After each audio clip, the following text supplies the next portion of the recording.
Hey everybody, this is Frank Lopez. I'm here with Kevin Sayles from Lawyers Title, 27 plus years, right Kevin? Yes. Doing title. And we're here to talk everything probate. So Kevin, let's just jump right into it. So what is probate and why do we need it? Probate is the process of taking a deceased person's assets, finding and discovering all their assets, all their debts, all of that stuff, and determining, okay, what debts need to be paid, what things, what taxes, what liens, etc. they may have need to be paid, and then giving over what's left, the rest of their estate, to their heirs. So that's what probate is, and I work in real estate, obviously, as a title insurance person, and what is important about probate when it comes to real estate is if there's a property and it's in the deceased person's name, you have to take that out of their name or have someone put in charge to be in power over that estate in order to sell that real property. Got it.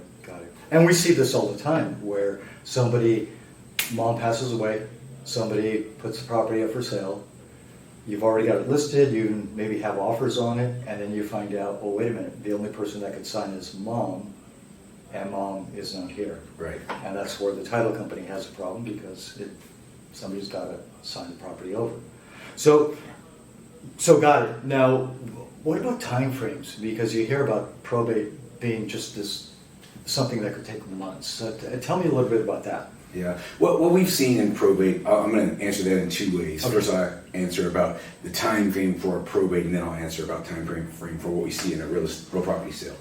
The time frame for probate, I guess the best estimate would be that it's about a year or a year plus, especially in Los Angeles County. Yeah, it takes a while for them to do that whole estate, but that's the court procedure and what the attorney and the heir or administrator is going to be dealing with. When it comes to the real property, what we see is typically in about 45 to 60 days, sometime after that, there's a person that's put in charge of the estate, and that person typically will have the power to sell the property.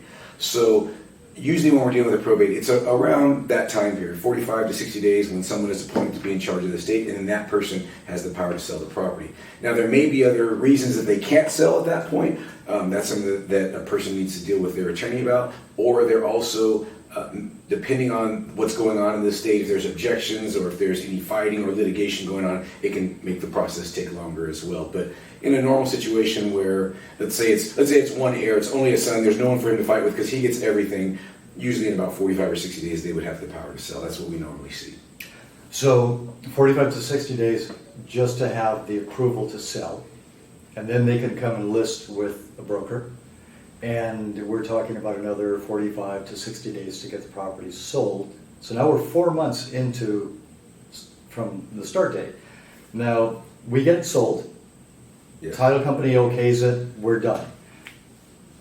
Is that when they get the proceeds from the sale? Well, that part is beyond what we do. Like, we deal with the real property sale, but typically, having been an administrator and one personally myself, usually no.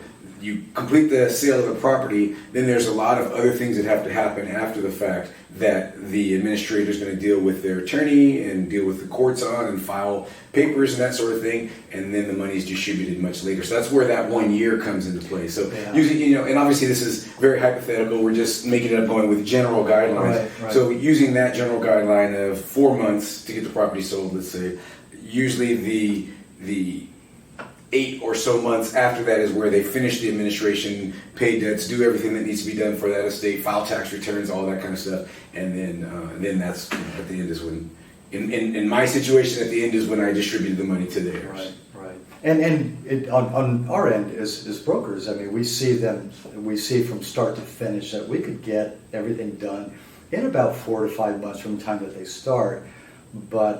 And I keep in touch with a lot of the administrators, and I'll talk to them 9 months later, even a year later, and they're just wrapping things up. And they haven't seen any of the proceeds. The money is still sitting there, and they don't have access to it. And actually, that's probably one of the biggest drawbacks to probate, is if somebody is hoping to sell mom or dad's house, and their thought is, well, I'll have access to this quickly. Not going to happen. Yeah, yeah. It's funny because I deal with a lot of situations where they have a choice of doing. We're talking about like a regular probate case. They have the option of doing a regular full probate case, or other things like there's certain affidavit procedures, there's spousal orders, there's a Hexted if there's a trust. These other different types of procedures that can help them move a property from a deceased person's name to someone's name who would have the power to sell. And even though the probate that we talked about in terms of the entire time frame is longer, the time frame to sell the property is shorter.